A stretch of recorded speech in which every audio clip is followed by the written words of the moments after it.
Once upon a time, in a quaint village nestled at the edge of an enchanted forest, lived a cheerful young girl named Emily. She was known throughout the village for her vibrant blue cloak, a cherished gift from her beloved grandmother. Emily loved her cloak and wore it every day, earning her the nickname Blue Cloak. One bright, sunny morning, Emily's mother called her into the kitchen. "Emily, your grandmother is feeling a bit under the weather. I've prepared a basket of goodies for you to take to her," she said, handing Emily a basket filled with warm bread, fresh fruit, and a jar of honey. "Of course, mother. I'll head out right away," Emily replied, excited for the journey. Before she left, her mother gave her a stern reminder. "Remember, Emily, stay on the path and don't talk to strangers. The forest can be dangerous." Emily promised to be careful and set off on her journey, her blue cloak fluttering behind her.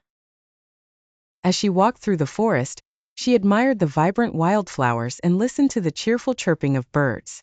The air was filled with the sweet scent of pine and blooming flowers, making her feel happy and at ease. As she skipped along the forest path, Emily suddenly heard a rustling sound in the bushes. She stopped and turned to see a sly, cunning fox emerge from the underbrush. The fox had a gleam of mischief in his eyes. "Good morning, little girl," the fox greeted, bowing slightly. "Where are you headed on this fine day?" Emily remembered her mother's warning but felt it would be rude not to answer. "I'm going to my grandmother's house to bring her some treats." "She's not feeling well," Emily replied politely. The fox's eyes twinkled with a cunning idea. "Oh, how kind of you! And where does your dear grandmother live?" he inquired, pretending to be concerned. "She lives just beyond the big oak tree." "At the end of this path," Emily said innocently. The fox, seeing his opportunity, suggested, "Why not pick some lovely flowers for your grandmother? I'm sure she'd appreciate such a thoughtful gesture." Emily thought it was a splendid idea. She wandered off the path to gather a beautiful bouquet of wildflowers. As Emily collected flowers, she noticed a particularly beautiful bloom just a little further off the path. As she bent to pick it, she felt a prickle of unease, but shook it off, thinking about how delighted her grandmother would be. She spent a few more minutes gathering flowers, completely unaware that the fox was already hatching his plan. Seizing the moment, the fox dashed ahead to grandmother's house.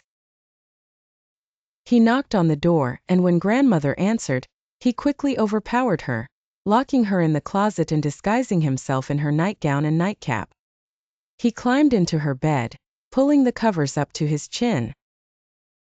Soon after, Emily arrived with her basket and bouquet of flowers. She knocked on the door and heard the fox's disguised voice call out, "Come in, dear." Emily entered the house and immediately noticed something was off about her grandmother. The room felt darker and colder, and her grandmother seemed different. "Grandmother, what big ears you have!"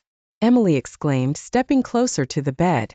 "All the better to hear you with, my dear," the fox replied, trying to sound like grandmother.